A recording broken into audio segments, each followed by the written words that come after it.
Good morning, students. Welcome to this e-class of BND Government Arts College, Chimanpura.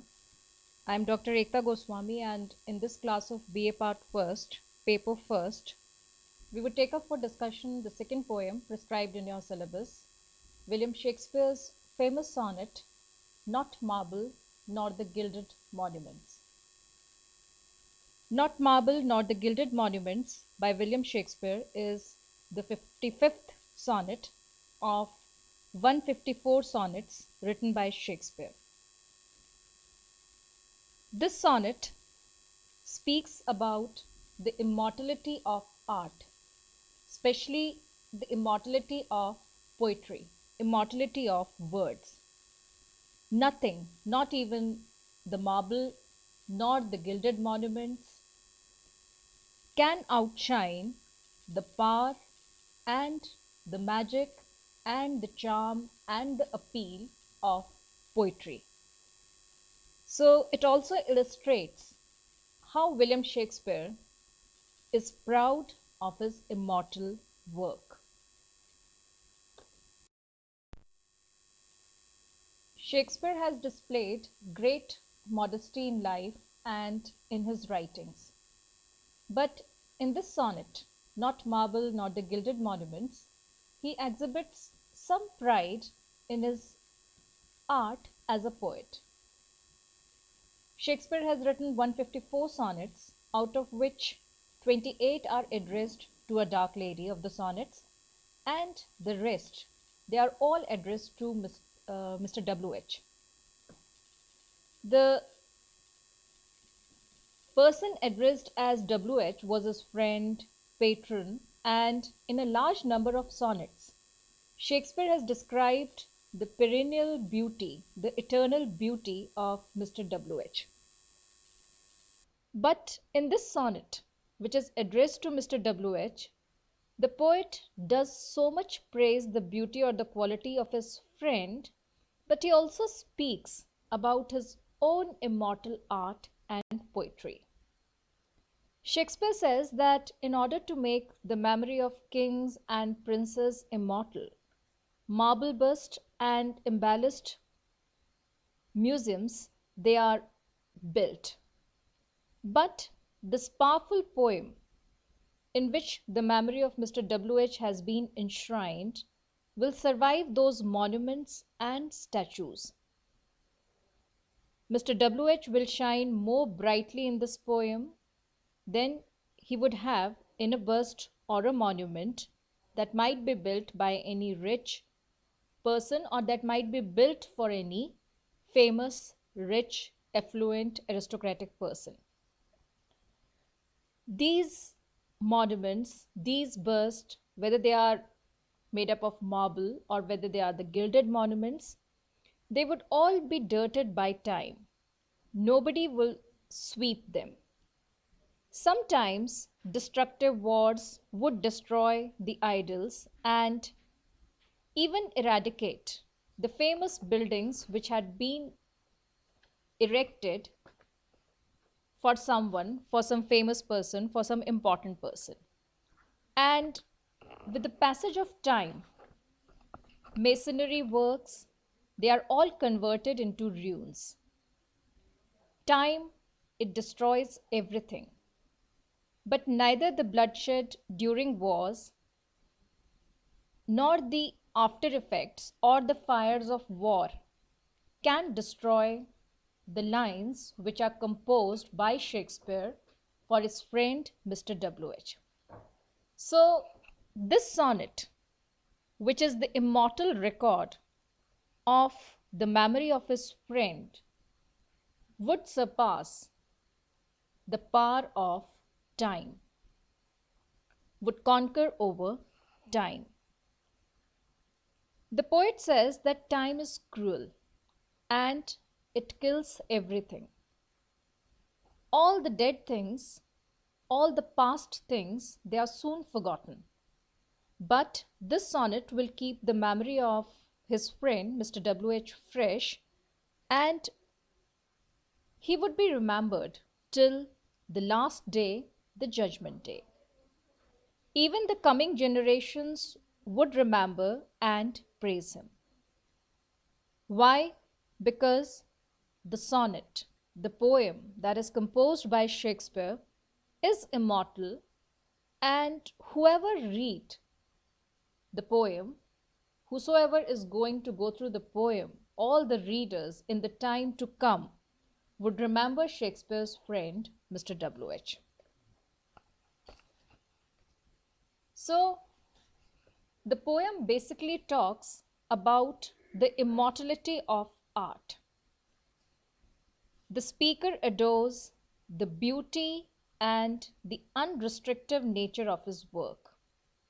He compares his poem, his sonnet, with dead rich kings who had built marble statues or gilded monuments for their memory, but he argues that everything comes to an end with the passage of time.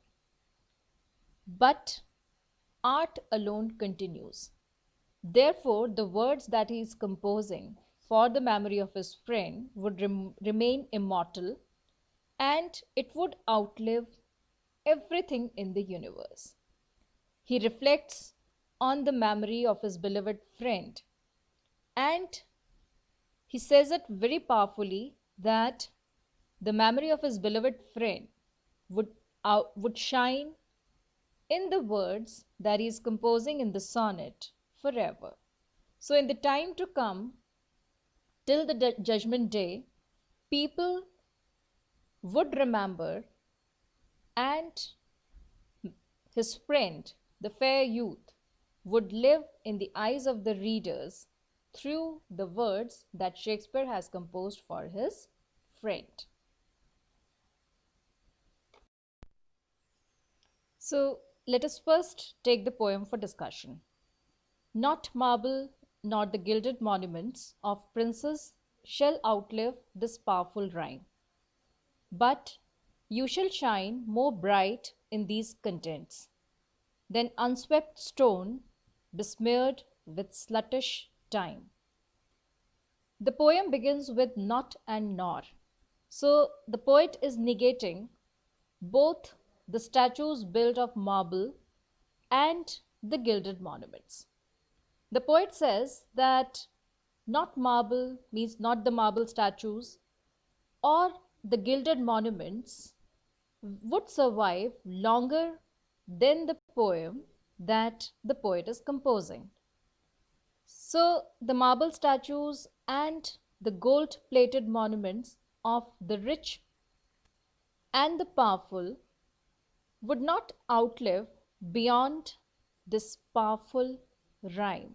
So, all the princes, all the important person, all the rich persons who have built the marble statues or the gilded monuments or the gold plated monuments for their memory would not outshine or would not outlive the power of the rhyme of the poem of the sonnet that the poet is composing for his friend Mr. W.H. But you shall shine more bright in these contents. The poet is very sure that his friend, the fair youth, would shine more bright, means his memory would outlive in a more brightening way in the content in the poem that the poet is composing for his friend. As compared to the marble statues or the gilded monuments or the golden monuments that are actually being erected for the rich and the powerful, with the passage of the time, they would be uncared for, and then unswept stone means the famous statues, the marble statues, they would be unswept. They would be covered up with dirt. So, the word marble, it actually stands for the costly statues, for the ornate statues of the rich people that they get built to immortalize themselves. And the poet says that with the passage of time, these stones or these statues would be unswept and they would be covered with dirt, and they would be besmeared, means they would be made dirty by time. So time is actually being signified as a sluttish, which is a derogatory word, and it refers to dirt.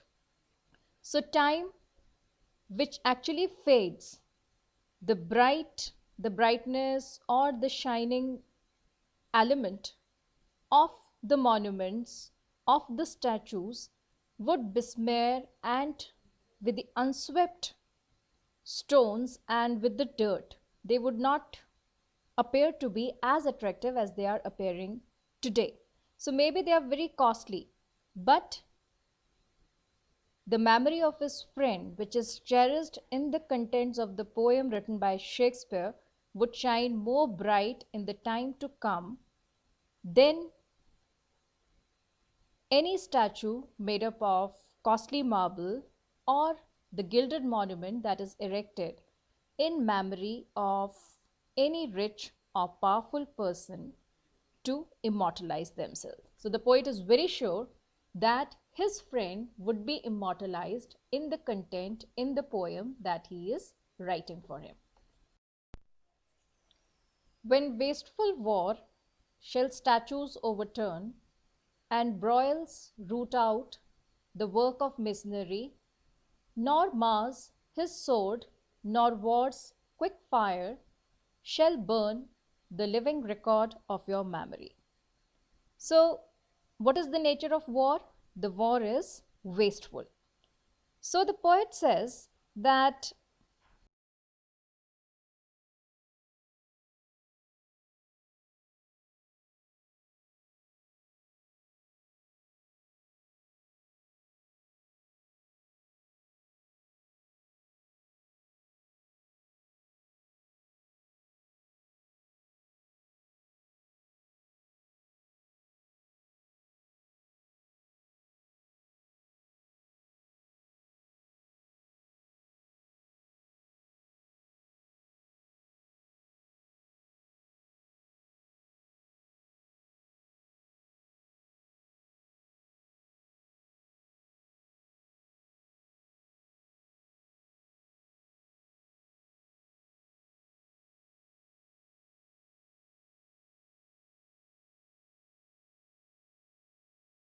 memory of his friend would outshine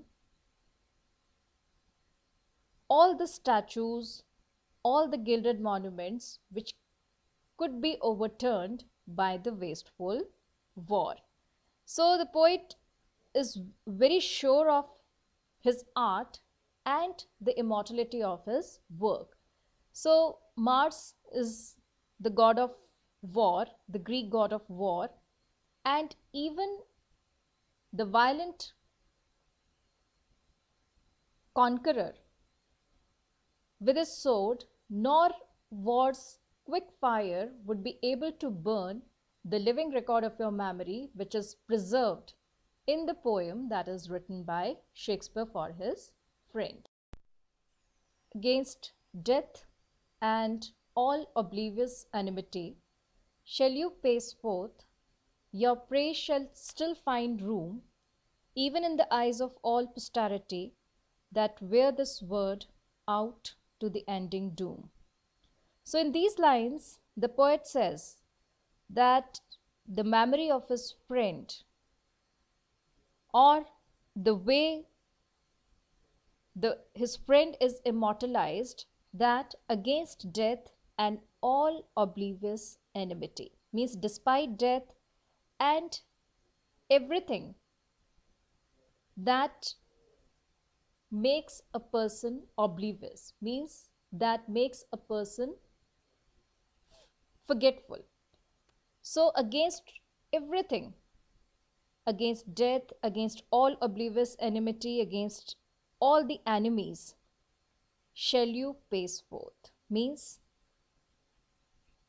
the memory of his friend would pace forth, would go forward, and your praise shall still find room even in the eyes of all posterity. Means the poet's friend, because of this poem, because of this sonnet, because of the lines that are composed for him, they would make him immortal and he would be able to conquer the death and oblivion, the forgetfulness, and it would live and would continue to be praised in the memory of the people when they would read the poems.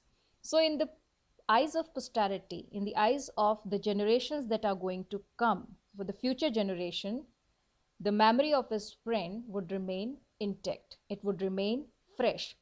The praise of his friend would continue in the eyes or in the mind of the readers that wear this word out to the ending do. And so,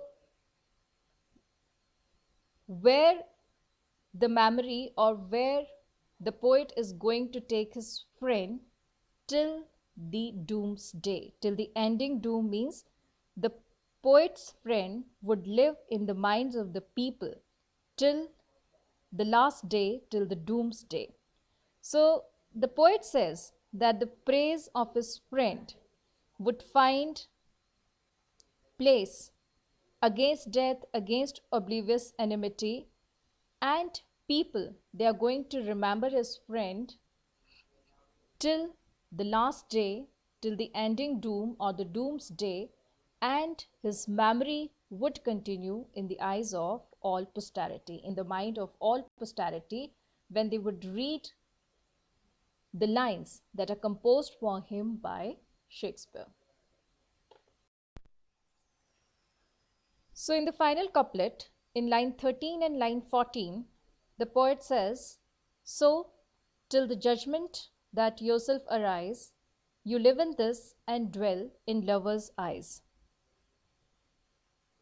This line refers to the judgment day. In religious tradition, in Christian tradition, judgment day is the point at which all souls, even those that have been dead for a long time, including his fair friend, the fair youth, will arise to be judged by God. And the day is also referring to as the ending doom in line 12. And the poet, he is making a promise to his friend that till the last day, till the doomsday, his memory would be carried forward to the posterity, to the day, until the final day when his friend himself would arise from his grave, or means the soul of his friend would arise and he would be judged. Till that time, he would be immortalized by Shakespeare. So, this sonnet, it will keep the memory of Mr. W.H. fresh and he would be remembered until the judgment day. Even the coming generations will remember and praise him. This would be because the sonnet, Shakespearean sonnet, it is immortal, and whosoever is going to read it, the poet is so sure that his art, it would travel in the time to come, and the readers who are going to read this poem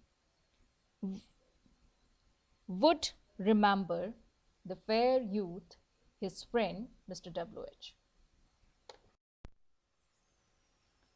Love and immortality versus mortality are the notable themes in the poem.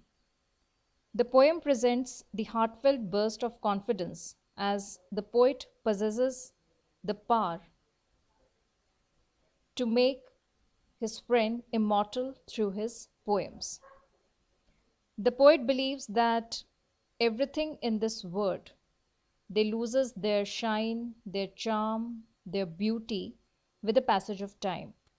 But nothing can destroy the memory, the glory, the charm, and the beauty of his friend. Therefore, the poet preserves the memory of his friend through his poems, through the work of art. The poet compares the product of architecture and sculpture with poetry. And he says that these material works are made of matter, so they are liable to destruction. But poetry is the product of human mind, and therefore it is permanent, it is eternal. Thus, Shakespeare has tried to present the distinctive qualities of different art.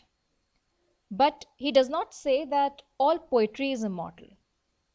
He believes that this sonnet is immortal, and he claims that he has great poetic skill and can write poetry for all ages. Therefore, he is talking about posterity, he is talking about the doomsday, he is talking about the judgment day, because he believes that his poetry would travel across time and ages. It is a Shakespearean sonnet, and the rhyme scheme is A B A B C D C D E F E F G G. The poet uses a metaphor because time is compared with a slovenly maid with a slut. He uses alliteration, for example, not marble nor the gilded monuments, the repetition of in sound, n sound, and the wasteful war. He uses the Greek myths, for he mentions Mars, who is the Greek god of war. The language of the poem is simple and it appeals. It appeals to the readers. Just to remind you again, a sonnet is a 14-line poem. Shakespearean sonnet is also a 14-line poem. The 14 lines in Shakespearean sonnets, they are divided into 4 stanzas and a couplet, means 4 quatrains and a couplet. The first 3 stanzas, they have 4 lines each, which makes them quatrain. The sonnet concludes with a couplet set of 2 lines, and these 2 lines rhyme with each other. They are typically 10 syllables per line, which are phrased in iambic pentameter.